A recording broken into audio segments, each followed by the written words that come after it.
Last week, the British people voted for change. And over the last 72 hours, I have begun the work necessary to deliver on that mandate. Our manifesto was clear. Sustained economic growth is the only route to the improved prosperity that our country needs and to improve the living standards of working people. Where previous governments have been unwilling to take the difficult decisions to deliver growth or have waited too long to act, I will not hesitate. Growth was the Labour Party's mission in opposition. It is now our national mission. There is no time to waste. This morning, I want to outline the first steps that this new Labour government has taken to fix the foundations of our economy, so we can rebuild Britain and make every part of our country better off. But first, let me address the inheritance. I have repeatedly warned that whoever won the general election would inherit the worst set of circumstances since the Second World War. What I have seen in the past 72 hours has only confirmed that. Our economy has been held back by decisions deferred and decisions ducked. Political self-interest put ahead of the national interest. A government that put party first and country second. We face the legacy of 14 years of chaos and economic irresponsibility. That is why, over the weekend, I instructed Treasury officials to provide an assessment of the state of our spending inheritance so that I can understand the full scale of the challenge, and I will present this to Parliament before the summer recess. This will be separate from a budget that will be held later this year, and I will confirm the date of that budget alongside a forecast from the Office for Budget Responsibility in due course. All governments face difficult decisions. I will not shrink from those choices. Those choices are made harder, however, by the absence of the economic growth necessary, not only to balance the books, but also to improve living standards. New Treasury analysis that I requested at the weekend shows that had the UK economy grown at just the average rate of other OECD economies this last 14 years, our economy today would be over £140 billion larger. This could have brought in an additional £58 billion in tax revenues in the last year alone. That's money that could have helped revitalise our schools, our hospitals, and other public services. Growth requires hard choices, choices that previous governments have shied away from. And it now falls to this new Labour government to fix the foundations. There is no time to waste. We have promised a new approach to growth, one fit for a changed world. That approach will rest on three pillars: stability, investment, and reform. Let me turn first to stability.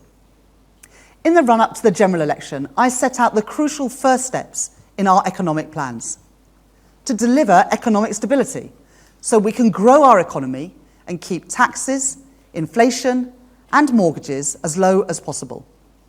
And that commitment stands. I emphasised this commitment in a meeting with the Governor of the Bank of England on Friday, and I will do the same when I meet the Chair of the Office for Budget Responsibility this week. These institutions are guarantors of our economic stability, and I will not be playing games at their expense. Over the weekend, I made clear to Treasury officials that the manifesto commitments that we were elected on will be kept to and they will be delivered on. That includes robust fiscal rules. And it includes our commitments to no increases in national insurance and the basic higher or additional rates of income tax or VAT.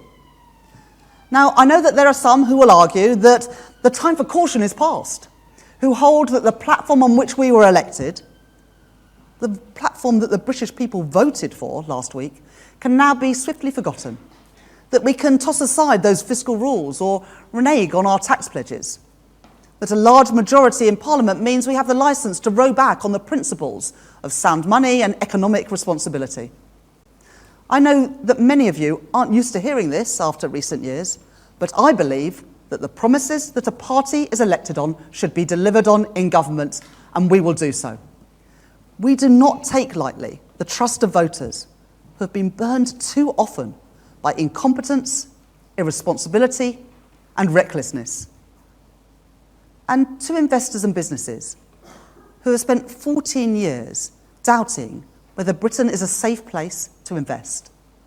And let me tell you, after 14 years, Britain has a stable government, a government that respects business, wants to partner with business, and is open for business. In an uncertain world, Britain is a place to do business. Let me turn to how we will unlock that private investment that we so desperately need. Before the election, I announced Labour's plans to launch a new national wealth fund with a remit to invest, and so to catalyse private sector investment in new and in growing industries. And in March, the former Governor of the Bank of England, Mark Carney, agreed to lead a task force on the establishment of a new national wealth fund. I can tell you today that I have received the report from that task force, and I will be announcing the next steps in short order. Alongside investment must come reform. Because the question is not whether we want growth, but how strong is our resolve? How prepared are we to make the hard choices and face down the vested interests? How willing even to risk short-term political pain to fix Britain's foundations? The story of the last 14 years has been a refusal to confront the tough and the responsible decisions that are demanded. This government will be different. And there is no time to waste. Nowhere is decisive reform needed more urgently than in the case of our planning system. Planning reform has become a byword for political timidity in the face of vested interests and a graveyard of economic ambition. Our antiquated planning system leaves too many important projects tied up for years and years in red tape before shovels even get in the ground. We promised to put planning reform at the centre of our political argument, and we did. We said we would grasp the nettle of planning reform, and we are doing so. Today, I can tell you that that work is underway. Over the weekend, I met with the Prime Minister and the Deputy Prime Minister to agree the urgent action needed to fix our planning system. Today, alongside the Deputy Prime Minister, I am taking immediate action to deliver this Labour government's mission to kickstart economic growth and to take the urgent steps necessary to build the infrastructure that we need, including 1.5 million homes in the next 5 years. The system needs a new signal. This is that signal. First, we will reform the National Planning Policy Framework, consulting on a new growth-focused approach to the planning system before the end of the month, including restoring mandatory housing targets. And as of today, we are ending the absurd ban on new onshore wind in England. We will also go further and consult on bringing onshore wind back into the nationally significant infrastructure projects regime, meaning decisions on large developments will be taken nationally, not locally. Second, we will give priority to energy projects in the system to ensure that they make swift progress. And we will build on the spatial plan for energy by expanding this to other infrastructure sectors. Third, we will create a new task force to accelerate stalled housing sites in our country, beginning with Liverpool Central Docks, Worcester Parkway, North Stowe and Langley Sutton Coalfield, representing more than 14,000 homes. Fourth, we will also support local authorities with 300 additional planning officers across the country. Fifth, if we are to put growth at the centre of our planning system, that means changes not only to the system itself, but to the way that ministers use our powers for direct intervention. The Deputy Prime Minister has said that when she intervenes in the economic planning system, the benefit of development will be a central consideration, that she will not hesitate to review an application where the potential gain for the regional and national economies warrant it. And I welcome her decision to recover 2 planning appeals already, for data centres in Buckinghamshire and in Hertfordshire. To facilitate this new approach, the Deputy Prime Minister will also write to local mayors and to the Office for Investment to ensure that any investment opportunity with important planning considerations that comes across their desks is brought to her attention and also to mine. The Deputy Prime Minister will also write to local planning authorities alongside the National Planning Policy Framework consultation, making clear what will now be expected of them, including universal coverage of local plans and reviews of greenbelt boundaries. These will prioritise brownfield and greybelt land for development to meet housing targets where needed. And our golden rules will make sure that the development this frees up will allow us to deliver the thousands of affordable homes too, including more for social rent. Sixth, as well as unlocking new housing, we will also reform the planning system to deliver the infrastructure that our country needs. Together, in these early days of this new Labour government, we will ask the Secretary of State for Transport and the Secretary of State for Energy Security and Net Zero to prioritise decisions on infrastructure projects that have been sitting unresolved for far too long. And finally, we will set out new policy intentions for critical infrastructure in the coming months, ahead of updating relevant national policy statements within the year. I know that there will be opposition to this. I'm not naive to that. And we must acknowledge that trade-offs always exist. Any development may have environmental consequences, place pressure on services, and rouse voices of local opposition.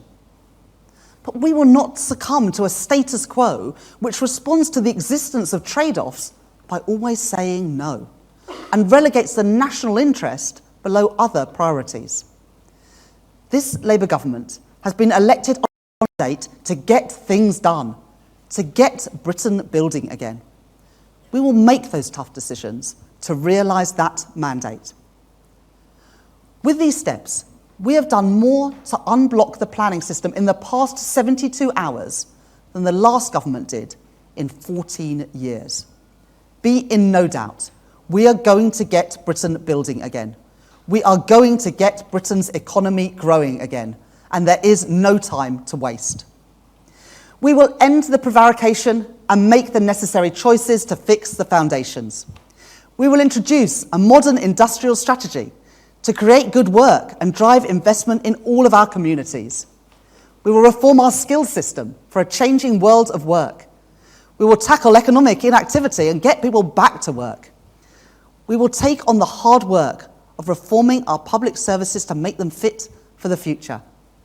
We will work closely with our national, regional and local leaders to power growth in every part of Britain. And we will turn our attention to the pension system to drive investment in homegrown British business and to deliver greater returns to pension savers. I know that voters' trust cannot be repaid through slogans or through gimmicks, only through action, only through delivery. The Treasury I lead is proceeding on that basis. I was appointed to this post less than 72 hours ago. Upon my arrival, I told Treasury staff that the work starts straight away. That work has begun. I have commissioned and received economic analysis from Treasury officials on the lost growth of the last 14 years, which I have set out today. I have instructed Treasury officials to prepare an assessment of the state of our spending inheritance to be presented to Parliament before the summer recess. I have started work with the Prime Minister to make the necessary preparations for the establishment of a growth mission board, and that board will meet before the end of this month, focused squarely on reviving our country's economic growth and prosperity. I have established a new growth delivery unit here at the heart of the Treasury. I have received the recommendations of the National Wealth Fund Task Force and will shortly be announcing the next steps.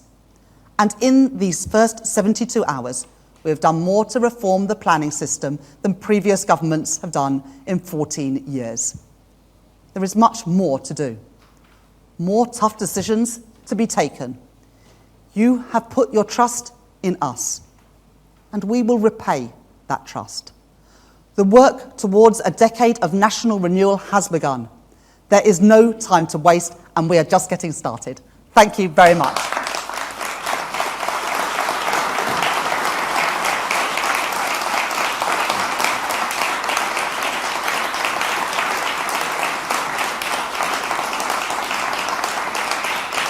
Thank you.